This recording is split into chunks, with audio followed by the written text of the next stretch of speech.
As a card-carrying member of one of the world's most innuential dynasties, Will Rothschild has somehow managed to dodge both public scrutiny and the family drama, until fate decided he'd had enough peace and threw him headrest into the spotlight with all the grace of a giraffe on roller skates. In this video, we will delve into the eyebrow-raising revelations from the disturbing interview, along with some of the creepiest tales involving Jacob Rothschild and other heirs of this powerhouse clan. Trust us, this family's skeletons don't just rattle, they waltz. Firstly, let's begin with the news about the reclusive Rothschild. In a twist that no one saw coming, mostly because he was so reclusive no one even knew where to look, the untimely demise of Will Rothschild has the world buzzing. Who knew the guy who avoided the spotlight like it was a tax audit could suddenly steal it posthumously? A fire in Laurel Canyon on Wednesday left its mark not just on the historic neighborhood, but also on the storied Rothschild family, because apparently even centuries of natural power can't outwit a faulty wiring job. The victim, identified as William Rothschild, was reportedly a member of the famed banking dynasty, whose name is synonymous with wealth, philanthropy, and now tragically highly amiable real estate. The blaze broke out at Rothschild's unassuming Lookout Mountain Avenue home, proving that even a scion of global finance can appreciate the rustic charm of a slightly too rustic fixer-upper.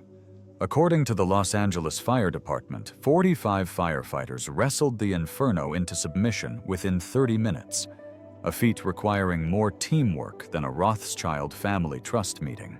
But like a bad house guest, the fire wasn't ready to leave.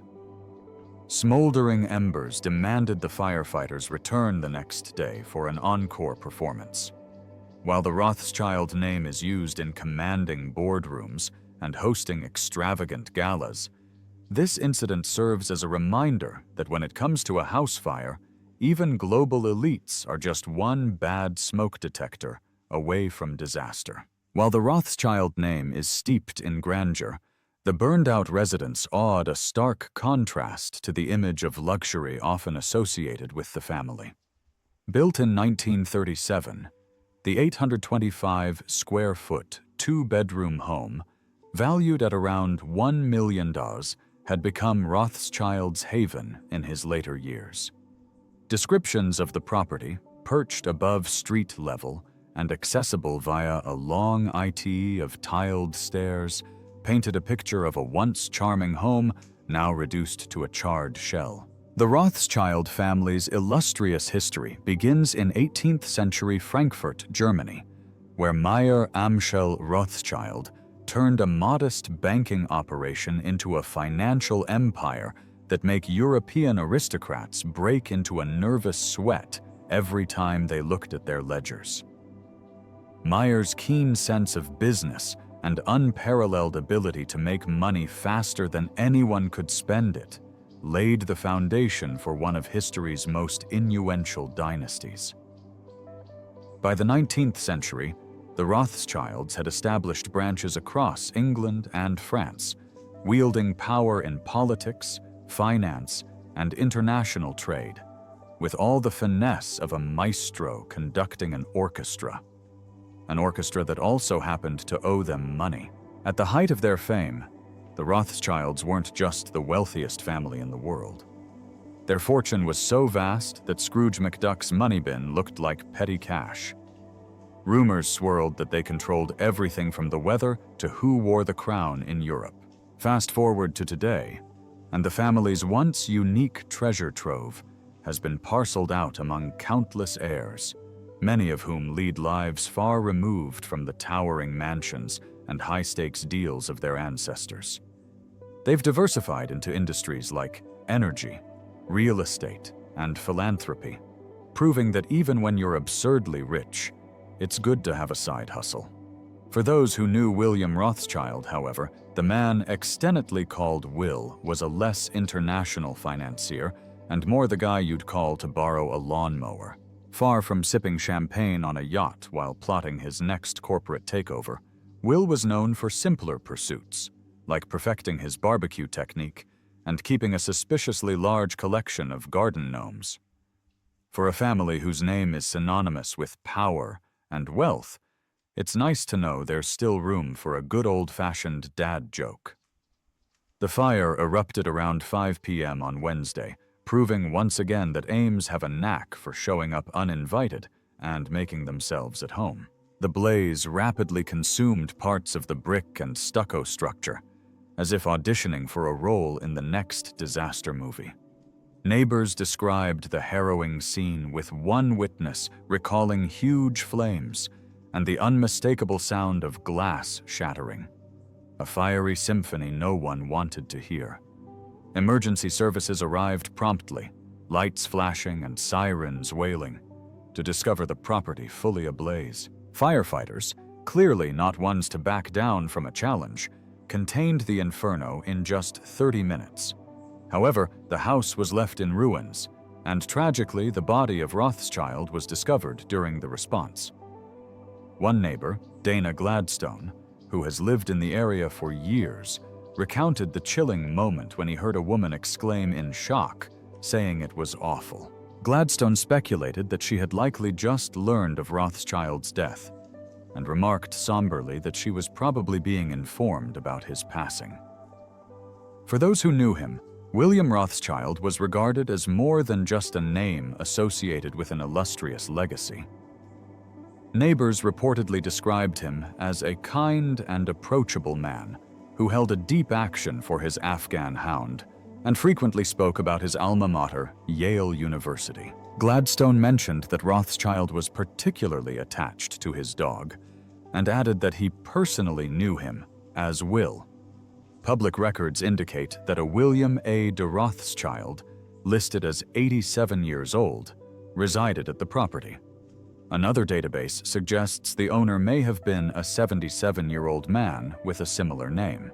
While official identification and the cause of death remain pending with the Los Angeles County Medical Examiner, neighbors are content that the deceased is indeed Rothschild. Will Rothschild neighbors recounted that he was an avid collector of vintage cars. His collection included a red Porsche, once owned by basketball legend Michael Jordan, among other prized vehicles. Some of the cars were stored at his residence, while others were housed at a nearby property, adorned with busts of historical luminaries such as Raphael and Michelangelo, and equipped with multiple security cameras. Reports suggest that Jordan's red Porsche, one of several 911s he owned, sold at auction last year for $500,000. The local fire department reported no additional injuries in the incident involving Rothschild. However, a neighbor mentioned that Rothschild's dog had not been seen since the tragedy.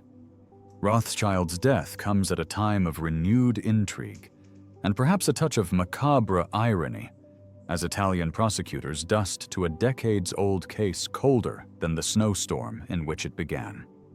Back in November 1980, Sir Evelyn de Rothschild's ex-wife, Jeanette Bishop May, and her secretary, Gabriella Guerin, vanished during a snowstorm in Italy's Mars region. 14 months later, hunters stumbled across their decomposed remains in the Cipollini Mountains, prompting two reactions: shock and the grim realization that wild boars aren't just a nuisance for truffle hunters. For over 40 years, the mystery of what really happened to the two women has barred investigators.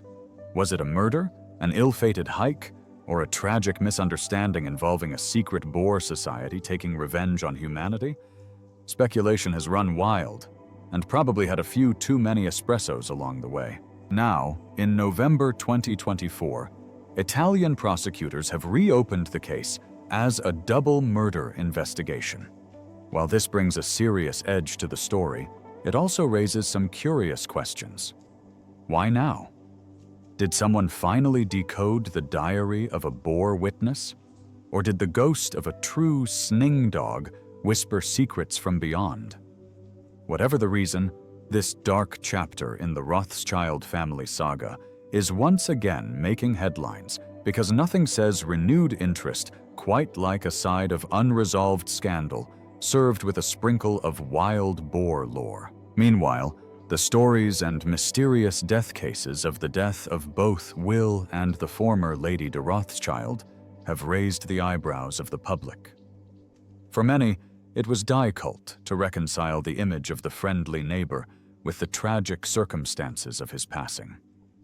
As the community grappled with the loss, there was an outpouring of grief and disbelief. In his disbelief, one member of the public posted on X, which, through his comments, pointed out that none of the stories clearly add up. Apparently, aside from the unfortunate demise of these two Rothschilds, there is also the death that paved the way for fortune. Will Rothschild's death isn't the only one from the prominent family that has sparked widespread attention. Another notable loss was that of Jacob Rothschild, who, prior to his passing, made headlines for his bold decision to break away from the family's renowned banking dynasty and establish his own legacy in the world of finance. Jacob Rothschild's decision to leave the family business was not one made lightly.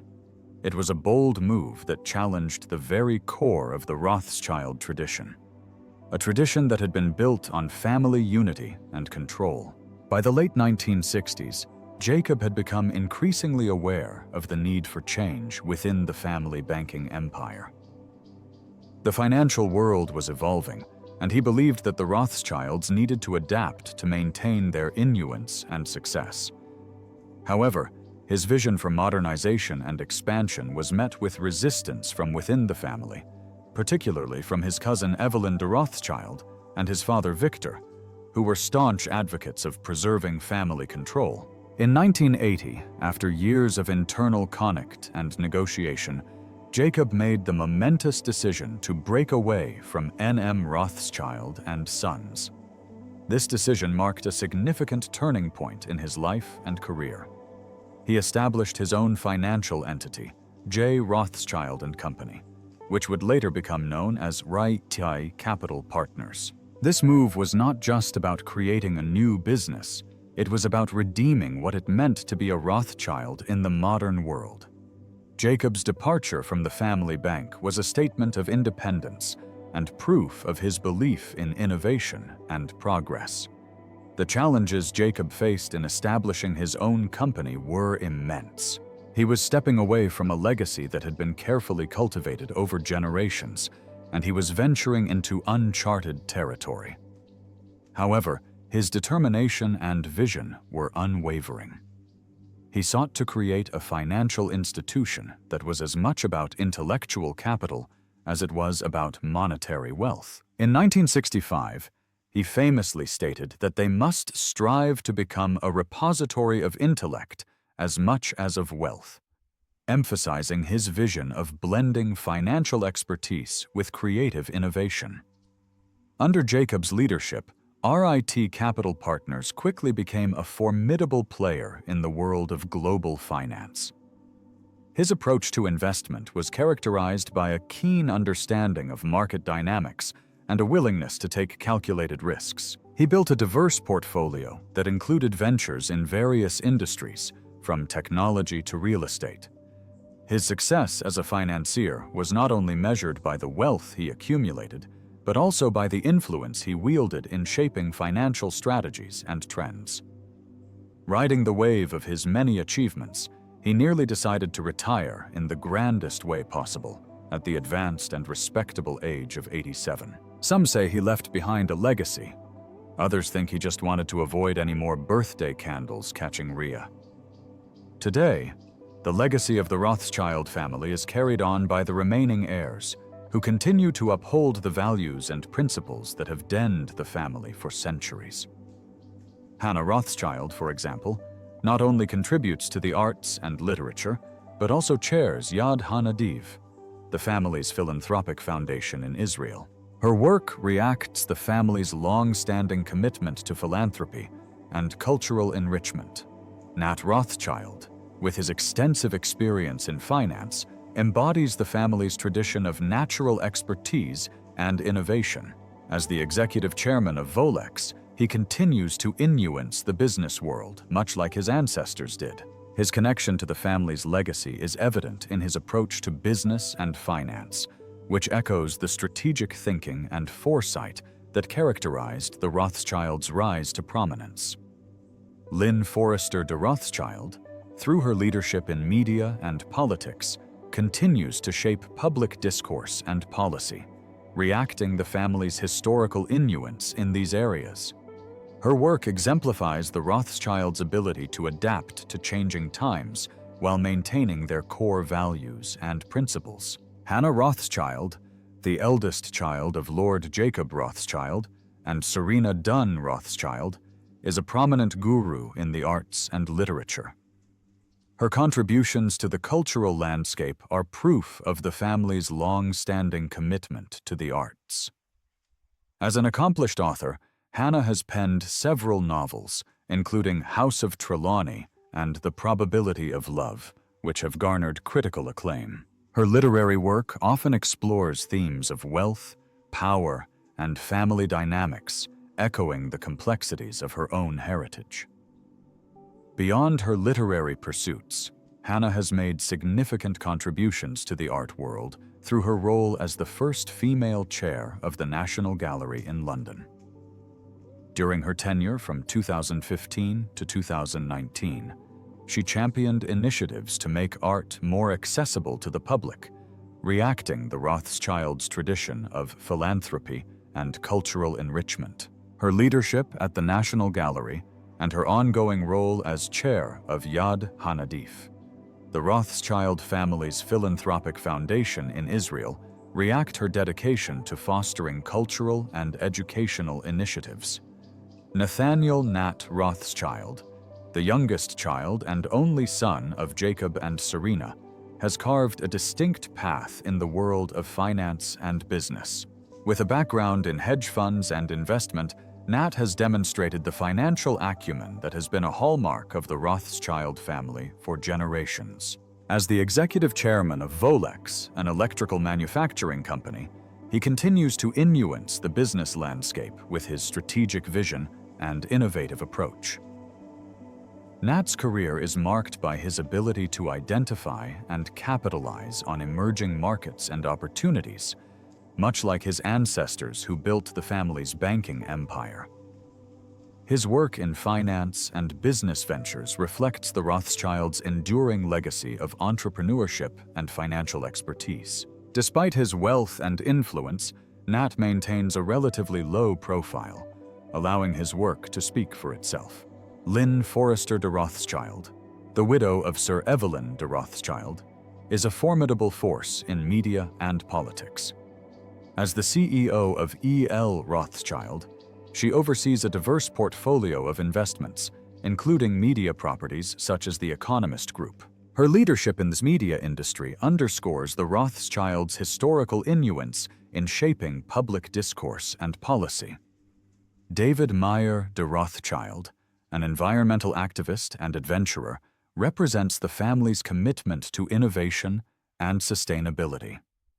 His work in raising awareness about climate change and promoting sustainable practices reacts the Rothschilds' ability to adapt to contemporary challenges while maintaining their core values. David's ventures, such as the Lost Explorer, a sustainable clothing and lifestyle brand, demonstrate his dedication to environmental causes and his desire to leave a positive impact on the world. The modern-day Rothschild heirs are united by their shared commitment to philanthropy, innovation, and cultural enrichment. Their diverse pursuits and contributions continue to uphold the family's legacy, ensuring that the Rothschild name remains synonymous with wealth, influence, and positive change. Following Lord Jacob Rothschild's death at the age of 87, the focus now turns to the heirs to the family fortune, worth an estimated $1 billion, amid the individual successes and influence of the remaining heirs of the Rothschild family.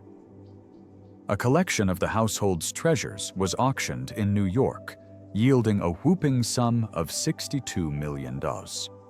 In October 2023, Christie's New York hosted an unprecedented auction of treasures from the Rothschild family's private collection, amassing over $62.6 million. This event marked the first dedicated North American sale of works from the French branch of the esteemed banking dynasty. The collection featured a diverse array of art, furniture, silver, ceramics, and jewelry, many pieces acquired in the 19th century by Baron James Meyer de Rothschild, his wife Betty, and their son Alphonse. These items had remained within the family for generations, exemplifying the distinctive Lagu Rothschild, a blend of luxury and domesticity that has influenced interior design since the 19th century. A reflection of the auction was Gerrit Douw's 17th century painting, a young woman holding a hare with a boy at a window, which sold for over $7 million. Additionally, a pair of late Louis V gilt walnut fauteuils à la reine by Louis Delannoy fetched $4.4 million, setting a record for 18th century European chairs, only to be surpassed later in the sale by another Delannoy pair, which sold for $6.2 million. The auction also featured a rare Dutch silver gilt-mounted Nautilus cup from 1607, which sold for $1.5 million and was acquired by the Cleveland Museum of Art. A Roman sardonyx cameo portrait of Emperor Claudius achieved $2.1 million, significantly exceeding its estimate. This landmark event attracted bidders from around 40 nations, with millennials comprising approximately 15% of participants, underscoring the enduring allure of Rothschild legacy and their exceptional taste in art and collectibles. But the question of how the family was able to manage their wealth has remained a lingering topic. The Rothschild family, renowned for their extensive banking legacy, manages their wealth through a network of private banking and asset management institutions, primarily Rothschild & Co. and the Edmond de Rothschild Group. Headquartered in Paris and London, Rothschild & Co. operates across various natural sectors, including investment banking, private banking, asset management, and private equity. The firm offers services such as wealth management,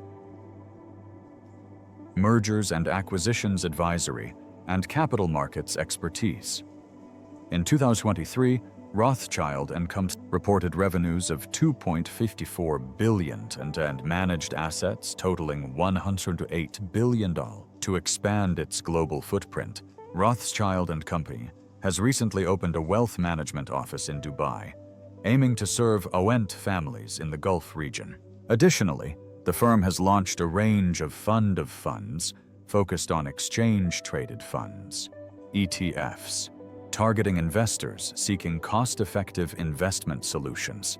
Established in 1953 by Edmond de Rothschild, this Swiss-based financial institution specializes in private banking and asset management.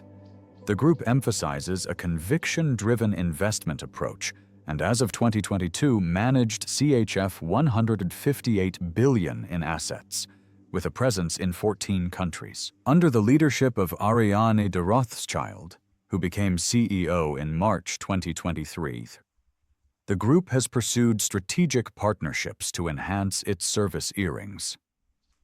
Notably, in 2021, Edmond de Rothschild Group acquired a 42.5% stake in the UK-based Hottinger Group, a wealth management firm, to strengthen its position in the European market. Additionally, the family manages assets under the Edmond de Rothschild Heritage label, which includes wineries, luxury hotels, and restaurants, reacting their commitment to preserving cultural heritage. Through these diversified ventures, the Rothschild family continues to uphold and grow their financial legacy, adapting to contemporary markets while maintaining their historical influence in global finance. Let's also take a closer look at some of the creepiest Rothschild interview.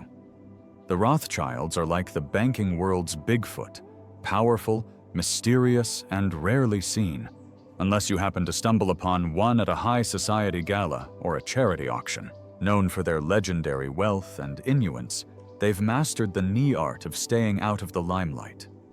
Interviews with them are rare, but when it happens, you're left both surprised and suspicious.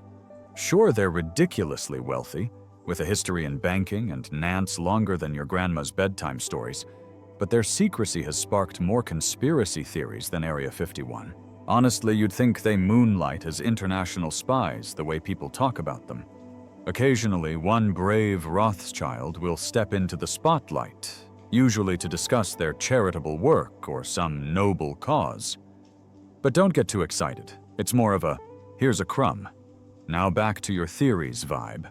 The rest of the time, they're keeping their financial moves and personal lives locked up tighter than Fort Knox. They're not just playing hard to get, they've perfected the art of being an enigma. On one occasion, Jacob Rothschild encountered an interviewer who pressed him on his family's historical role in global banking and their alleged influence over international political systems, often linked to theories about a so-called New World Order. The interviewer accused Rothschild of being part of a secretive elite, aiming to establish a one-world government, framing the accusations in a confrontational tone and raising questions about the Rothschild family's purported dominance in global heirs. One of the initial questions centered on Rothschild's attendance at the Bilderberg meeting. He calmly responded that he had not attended, but noted that his cousin had participated in the previous year's event. As Mr. Rothschild made his way to his car, the interviewer called out, requesting a few more minutes for additional questions. Pausing mid-stride, Mr. Rothschild turned back with the look of a man deciding whether to listen or bolt. Curiosity won, but just barely. The interviewer then asked if the Federal Reserve was one of the rumored organizations involved in inhumane global projects, specifically noting that it was allegedly started by the Rothschild family. Mr. Rothschild firmly denied the claim, adding a polite chuckle that suggested he'd heard it all before, then continued walking to his car with the determination of a man fleeing an unsolicited lecture on conspiracy theories. The interviewer pressed further, asking for the source of the Federal Reserve information. At this point, Mr. Rothschild waved them off, signaling that he was done with the conversation. But the interviewer followed him. The interviewer then insinuated that We Are Change Media had information about the Rothschild family committing acts against society. Mr. Rothschild paused, seemingly considering how to respond. But how could one answer such bold accusations? Before he could reply, the interviewer launched into another statement, declaring that the New World Order had no legitimacy in accusing robber barons and big bankers of looting the economy through the Federal Reserve. Conspiracy theorists often interpret Rothschild's silence in the video as a tacit admission of guilt or complicity. However, the more plausible explanation is that Rothschild chose not to dignify the unfounded accusations with a response. In yet another interview, he spoke about his cousin's crucial role in what he describes as the miracle of the Balfour Declaration. The Balfour Declaration stands as a monumental document in the annals of history, a mere 67 words that would forever alter the landscape of the Middle East and the destiny of the Jewish people. To truly grasp the significance of this declaration, we must journey back to the early 20th century, a time of global upheaval and shifting political landscapes. As the Balfour Declaration was being meticulously crafted behind the scenes, a network of personal connections and influential figures played a crucial role in its realization. Among these figures was Dorothy de Rothschild, a name that may not be as widely recognized as others, yet her contributions were undeniably significant in the events leading up to this historic declaration. One of Dorothy's most significant contributions was her connection with Chaim Weizmann, the charismatic Zionist leader whose scientific achievements had earned him a place at the British government's table. Dorothy recognized Weizmann's potential to influence British policy, and took it upon herself to facilitate his integration into British society. She provided him with invaluable advice on how to navigate the complex social and political landscape, ensuring that his voice was heard by those in positions of power. Dorothy's eorts extended beyond mere introductions. She was actively involved in shaping the narrative and strategy that would ultimately lead to the Balfour Declaration. Her correspondence with Weizmann and other Zionist leaders reveals a woman deeply engaged in the cause, offering insights and guidance on how best to present their case to the British government. Her letters, preserved at Waddesdon Manor, are proof of her strategic acumen and her unwavering dedication to the Zionist movement. As the Balfour Declaration moved closer to fruition, Dorothy's influence became increasingly apparent. Her ability to connect people and ideas was instrumental in building the alliances necessary to secure British support for a Jewish homeland. She understood the importance of cultivating relationships with influential figures within the British establishment, and her efforts in this regard were nothing short of extraordinary. Through her actions, Dorothy de Rothschild exemplified the power of personal connections and the impact that individuals can have on the course of history. In a July 2023 interview with Vogue, novelist Hannah Rothschild delved into the intricate dynamics of family secrets and the allure of elegant escapism, themes central to her novel High Time. The book revisits the Trelawney family, an eccentric and nationally troubled British aristocratic clan or rest introduced in her earlier work. House of Trelawney. Rothschild expressed a deep attachment to these characters, particularly Aisha, the intelligent and unworldly illegitimate daughter whom she felt deserved a. In her 2020 novel House of Trelawney, Rothschild portrays the decline of an English aristocratic family residing in a crumbling castle. The narrative examines themes of financial ruin, familial duty, and personal aspirations, offering a satirical yet moving depiction of a once grand lineage grappling with modern challenges. Rothschild revisits the Trelawney family in her 2023 novel High Time, set during the months leading up to the Brexit referendum. The story focuses on Aisha, the secret daughter of the late Enyon Trelawney, who marries the older domineering banker Tomlinson Sleet. As Aisha uncovers shocking family secrets, she devises a plan to reclaim her autonomy and unite her fractured family. The novel combines biting satire with poignant moments, reacting Rothschild's talent for weaving complex family narratives with themes of personal liberation and elegant escapism. While Hannah's interview with Vogue may directly not have been the creepiest, it is clear that through her novels, Rothschild owes readers a lens into the luxurious yet troubled worlds of aristocratic families, using wit and empathy to explore the universal themes of love, loss, and the enduring quest for identity amidst familial expectations. If you enjoyed watching this video, then go ahead and click on any of the cards on your screen for more.